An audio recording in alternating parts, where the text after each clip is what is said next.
Assalamualaikum warahmatullahi wabarakatuh. Alhamdulillah nahmaduhu wa nasta'inuhu wa nastaghfiruh wa na'udzu billahi min syururi anfusina wa sayyiati a'malina.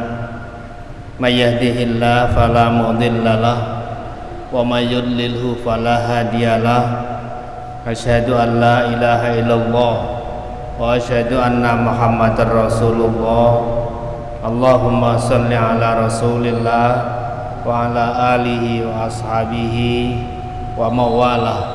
Amma ba'du fa ya ibadallah, usikum wa iyaya bitaqwallah faqad fazal muttaqun. Kaum muslimin jamaah salat zuhur rahimakumullah, kita bersyukur kehadirat Allah Subhanahu wa taala. Siang ini Allah masih menjaga iman kita, masih menjaga kesehatan kita, sehingga kita bisa menunaikan sebagian dari tugas dan kewajiban kita sebagai hamba-hamba Allah yang beriman. Kita berharap semoga yang kita lakukan menjadi amal saleh dan ibadah kita yang Allah ridhoi. Amin ya rabbal alamin. Para ibu dan bapak kaum muslimin yang saya hormati, di antara yang disunnahkan oleh Rasulullah untuk dibaca sesudah kita selesai membaca tahiyat akhir sebelum salam, kita untuk membaca doa perlindungan dari 4 hal. Pertama adalah dari siksa kubur, yang kedua dari siksa nari jahannam, neraka jahannam, yang ketiga dari fitnatil mahya wal mamat, fitnah hidup dan fitnah mati, dan yang keempat adalah dari fitnah al-masihid dajjal, dari keburukan fitnah masihid dajjal.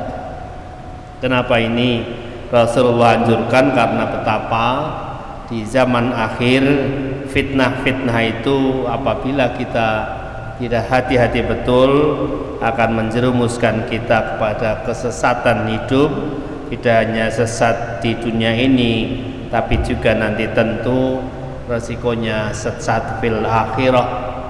Para ibu dan bapak sekalian, salah satu gambaran betapa fitnah itu kalau kita tidak hati-hati menghadapinya, maka ada satu situasi keadaan akhir zaman yang digambarkan oleh sebuah hadis yang diriwayatkan oleh Imam Ibnu Majah radhiyallahu anhu rahimahullahu anhu. Beliau menyampaikan hadisnya.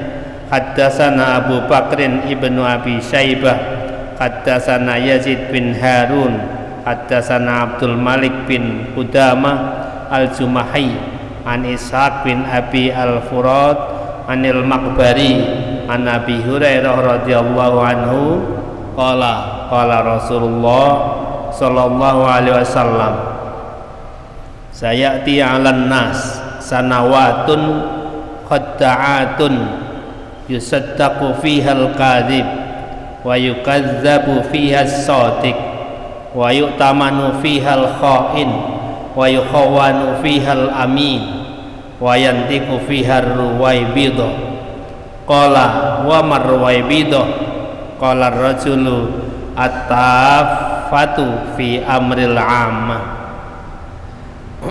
Hadis ini diriwayatkan dari Abi Hurairah radhiyallahu anhu bahwa Rasulullah sallallahu alaihi wasallam pernah bersabda, akan datang kepada manusia tahun-tahun yang penuh dengan penipuan, khadda'at. Ketika itu pendusta dibenarkan, sedangkan orang-orang yang jujur malah didustakan.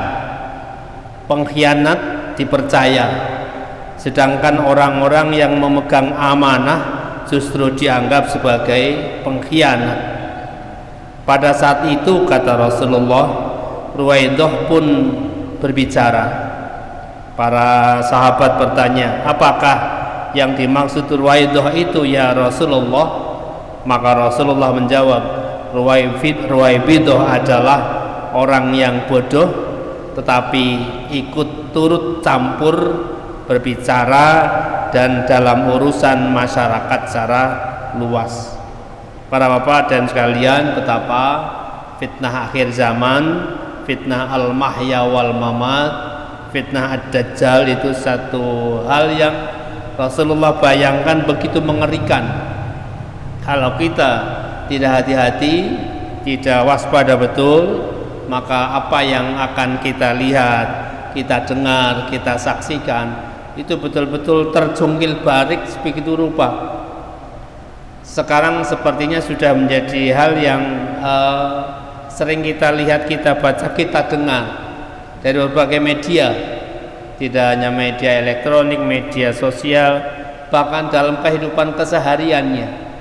Sulit bagi kita membedakan mana sih yang benar, mana yang salah, mana sih itu yang al-haq, mana yang al-batil, mana yang itu memang dari Rasulullah dan mana yang bukan Rasulullah.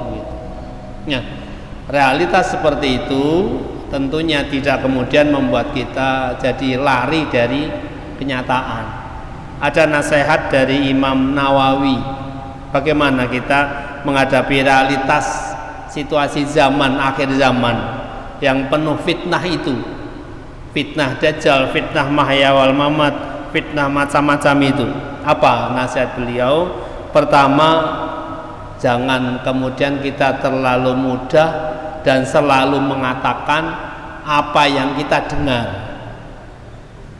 karena salah satu tanda kebohongan seseorang adalah ketika ia mengatakan apapun yang ia dengar. Rasulullah pernah bersabda, kafa bil mar'i kadiban ay yuhaddisa bi kulli ma sami'a. Cukup menjadi tanda seorang itu pendusta kalau dia mengatakan setiap yang dia dengar. Sehingga kalau ia mendengar sesuatu info, mendengar berita sesuatu, persoalan sesuatu, cerna dulu, pelajari dulu, kaji dulu. Begitu juga ketika kita menguji kebenaran orang lain, kebenaran yang orang lain sampaikan juga begitu. Apakah yang ia katakan benar dan tidak, kita teliti dulu. Dia termasuk orang yang selalu mengatakan yang ia dengar apa tidak. Nah, kalau seseorang mendengar A, mendengar 2, mendengar 3, ia sampaikan juga itu yang apa ia dengar tanpa ia kaji, ia seleksi, ia kata Rasulullah, kafa bil mar'i kadiban ayu hadisa bi kulli ma sami'a. Cukup tanda seorang itu pembohong kalau setiap yang ia dengar pasti ia sampaikan, setiap yang ia peroleh informasi itu pula lah yang ia sampaikan. Seleksi apapun yang kita dengar. Yang kedua, kata Imam Nawawi, lakukan tabayun terhadap informasi apapun yang kita peroleh. Belum tentu yang kita dengar itulah yang sesungguhnya, belum tentu yang ia pahami itu pula lah yang semestinya, yang seharusnya. Dalam salah satu firman Allah, saya kira ibu dan bapak juga sering membaca atau bahkan mentadarusnya di rumah masing-masing. Allah berfirman, ya ayyuhalladzina amanu in ja'akum fasiqum binaba'in fatabayyanu an tusibu qauman bijahalatin fatusbihu ala ma fa'altum nadimin. Wahai orang-orang beriman, kalau datang suatu berita, informasi dari orang-orang yang fasik, orang-orang yang suka membuat kerusakan, betapa sekarang perusak-perusak situasi itu sangat banyak, itu fasik namanya. Fasik bahasa kitanya sering menerjemahkannya dengan buzzer-buzzer itu, atau apapun istilahnya, itu fasikun. Kalau datang berita dari seorang yang fasik dengan suatu informasi, fatabayyanu, lakukan tabayun, klarifikasi, teliti, antusibu qaumam bijahalatin, jangan-jangan kalau tidak kamu teliti itu akan menimpa kalian suatu musibah karena kebodohan kamu, dan kemudian kamu akan menyesal karenanya. Orang yang bijak, yang baik, yang akan bisa terhindar dari fitnah akhir zaman itu adalah ketika memperoleh informasi apapun, dia tabayun, klarifikasi, cek and dicek, jangan sampai kita telan mentah-mentah.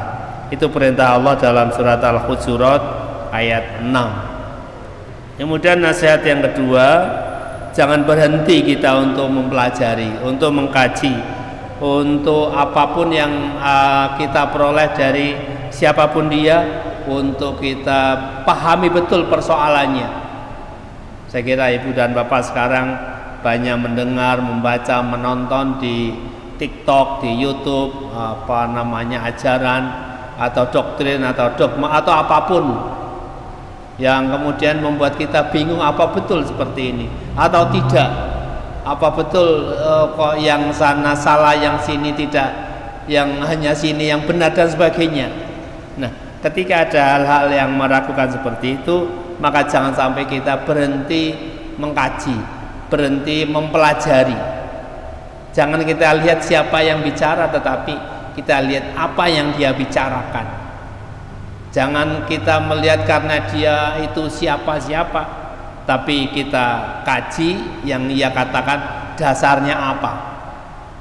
Kenapa? Apa yang kita pahami, kita yakini itu pun akan menjadi pertanggungjawaban kita di hadapan Allah Subhanahu wa taala. Allah berfirman dalam surat Al-Isra ayat 36, wala taqfu ma laisa laka bihi ilmun innas sam'a wal basara wal fuada kullun ulaika kana anhu mas'ula. Kamu jangan sampai berhenti untuk mengikuti sesuatu tanpa kamu ketahui. Kenapa? Pendengaran kamu, penglihatan kamu, hati kamu, pikiran kamu, semuanya itu akan dimintai pertanggungjawabannya. Mungkin si A pemimpin kita, si B pemimpin lainnya mengatakan ABC, dia akan meyakinkan bahwa itulah yang benar. Tetapi kita tidak, ketika kita tidak yakin dan kita bisa mencarinya dasar mana yang lebih benar, itulah yang sesungguhnya yang seharusnya kita lakukan. Karena bisa jadi ketika dia mengatakan bahwa itu benar, sesungguhnya tidak benar, nanti di hadapan Allah yang bertanggung jawab tidak hanya dia mempertanggungjawabkan akan apa yang ia sampaikan, tapi juga kita mempertanggungjawabkan kenapa kita taklid buta, mengikuti apa yang ia katakan tanpa kita pahami apa yang sesungguhnya, apa yang semestinya. Yang keempat, Imam Nawawi memberikan nasihat pada kita, harus kita selalu sadari, kita selalu ingat bahwa setiap ucapan kita, amal kita, semuanya itu akan dimintai pertanggungjawabannya oleh Allah dari kita, bukan dari orang lain. Kita beramal itu tidak akan kita sandarkan amal kita kepada orang lain siapapun dia, kiai sekalipun, ustadz besar sekalipun, bahwa setiap kita ketika menghadapi yaumil hisab, kita akan berhadapan sendiri di hadapan para malaikat penghisab kita. Tidak bisa kita nebeng amal kita untuk dihisab ikut baik ketika yang kita ikuti baik, ikut jelek ketika yang kita ikuti jelek. Kita bertanggung jawab terhadap apapun yang kita lakukan. Wattaqu yauman turja'una fihi ilallah summa tuwaffa kullu nafsim ma kasabat wa hum la yuzlamun. Dan takwalah pada satu hari di mana kalian akan dikembalikan semuanya pada Allah, kemudian akan dibatas setiap jiwa akan apa yang ia lakukan, dibalas satu persatu, tidak rombongan. Kita tidak akan dipertanggungjawabkan oleh orang lain, tapi kita akan mempertanggungjawabkan masing-masing diri kita. Wahum la yuzlamun, dan tidak ada yang terzalimi. Faman ya'mal misqala dzarratin khairan yarah wa may ya'mal misqala dzarratin syarran yarah. Siapa yang beramal baik sekecil apapun, dia lihat akibatnya. Siapapun yang beramal buruk sekecil apapun, dia lihat juga akibatnya. Jadi nggak usah kita mengandalkan bagaimana amal saya nanti numpang sama siapa yang lain, nanti saya nunut sama si A si B. Tidak bisa, karena setiap kullu nafsin itu mempertanggungjawabkan apa yang ia lakukan. Dan yang terakhir, Imam Nawawi memberikan nasihat, mungkin ketika kita ingin mencari kebenaran, berpegang teguh pada kebenaran, ada resikonya. Resikonya apa? Resikonya kita menjadi orang yang al-ghuraba, orang yang mungkin terkesan tidak lumrah. Rasulullah pernah bersabda, sayati alan nasi zamanun, al-islamu ghoriban wa sayaudu ghoriban kama bada'a. Islam itu datang dulu itu dengan tampilan yang gharib, yang tidak lumrah, dan suatu saat dia juga akan tampil tidak lumrah. Fatuba lil ghuraba, maka beruntunglah orang-orang yang kadang terpaksa harus tampil tidak lumrah. Maka para sahabat bertanya, siapakah wa manil ghuraba ya Rasulullah, siapakah orang-orang yang tidak lumrah itu ya Rasulullah? Maka Rasulullah menjawab, alladzina yuslihuna inda fasadin nas. Al-ghuraba itu adalah orang yang tetap berusaha baik walaupun rata-rata orang, mayoritas orang sudah rusak, tidak mau untuk baik. Al-ghuraba itu kadang menjadi resiko bagi kita ketika kita harus berpegang teguh kepada kebenaran, tetapi jangan kemudian kita menyengaja tidak lumrah. Tetapi ketika itu sebuah resiko karena kita memang harus berpegang pada kebenaran, itu menjadi konsekuensi kita. Itulah para bapak dan ibu yang saya hormati, kaum muslimin muslimat, bahwa fitnah akhir zaman sebuah hal yang memang harus kita waspadai. Jangan sampai kita larut dengan fitnah-fitnah itu.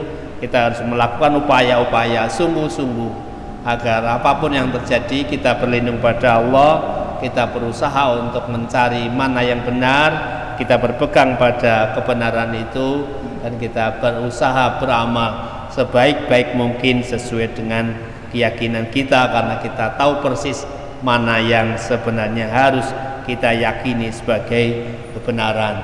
Semoga Allah melindungi kita, membimbing kita dalam hidayahnya, dan kita akan kembali kepada Allah Subhanahu wa ta'ala dengan sebaik-baiknya, membawa kebenaran yang Allah berikan untuk kita semuanya. Amin ya rabbal alamin. Kurang lebihnya mohon maaf. Assalamualaikum warahmatullahi wabarakatuh.